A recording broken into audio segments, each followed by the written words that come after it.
Hey, my name is Ugnius, I'm a pianist educator, and in today's video I'll quickly go through the 5 main things that I believe every beginner pianist should really learn in the early stages of piano playing. Okay, so the first thing is obviously rhythm. Rhythm in music is basically a strict timing of different note values within a given time frame, also known as measure or a bar. You can have a variety of different note values to create different rhythms. Okay, so we have 4 main note values that every beginner should know. First, we have the full note. In the K, we call that a semi-brief. That lasts for 4 beats. The next half note lasts for 2 beats. Then we have a quarter note, which lasts for 1 beat. Then we have the 8th note, which lasts for half a beat. So if we keep going and we keep doubling them numbers, we get 16th, we get 32nd, 64th, 128th, and so on and so on.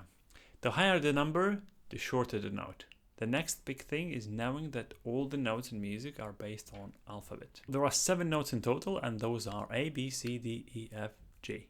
To help you speed up the reading process, it's helpful to be able to name those 7 letters in both directions. So that's A, B, C, D, E, F, G, and then backwards, G, F, E, D, C, B, A. You should probably go as far as naming the notes from any given letter in both directions.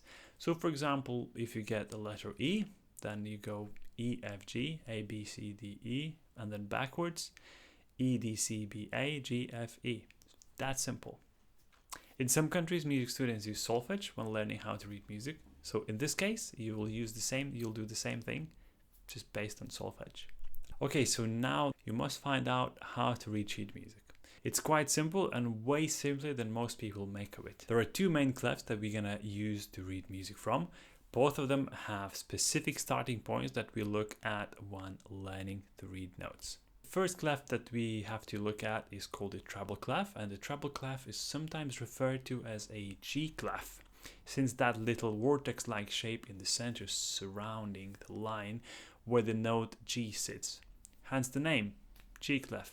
If we go up and down from that G note, we can find all the other notes. A second reference point on the treble clef is that dot underneath it. If we drew a line through it, we will see that it's exactly the position of the middle C. The second clef we use in piano playing is called the bass clef. We only have one reference point for it. That's the line in between the 2 dots. The note that sits on this line is called F.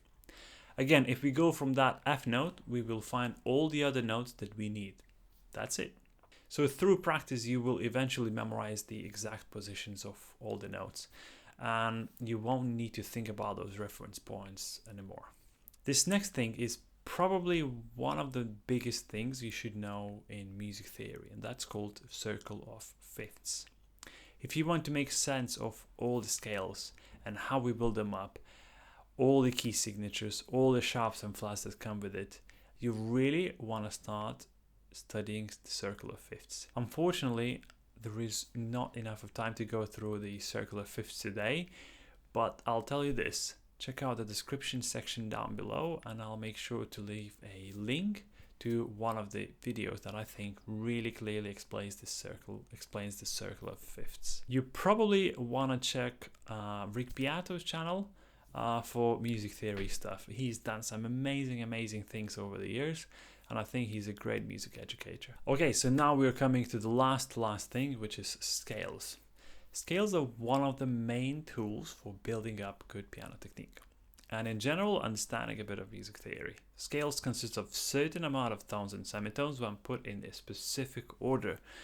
Those tones and semitones can form either minor or major scales. For the record, the semitone, which I just mentioned, is the smallest distance between the 2 keys, whereas the tone is the second smallest distance with a key in between. If you study the circle of fifths, you will get to learn all the scales in a simplified version, and you won't need to think and bother about the tones and semitone business anymore. Once you get all the 5 things right, a lot of the other issues will become easier to overcome, and you will be well on your way to playing your favorite piano pieces. Now, if you're a pianist teaching yourself yet looking for an occasional help, or maybe you're a young professional pianist starting your teaching career and you have questions but very little answers on where to start your teaching, go to my website and register for a monthly Zoom group session where people like you get your questions answered. Okay, as for now, that's the end of today's video. Thanks for watching, and if you liked what you see, do subscribe, leave your thumbs up, and leave your comments down below if you have anything to say or anything to add. Maybe you disagree with something, maybe you agree with something. Just leave your comments down below and I'll do my best to reply to all of them. Thanks again, and I'll see you in the next one.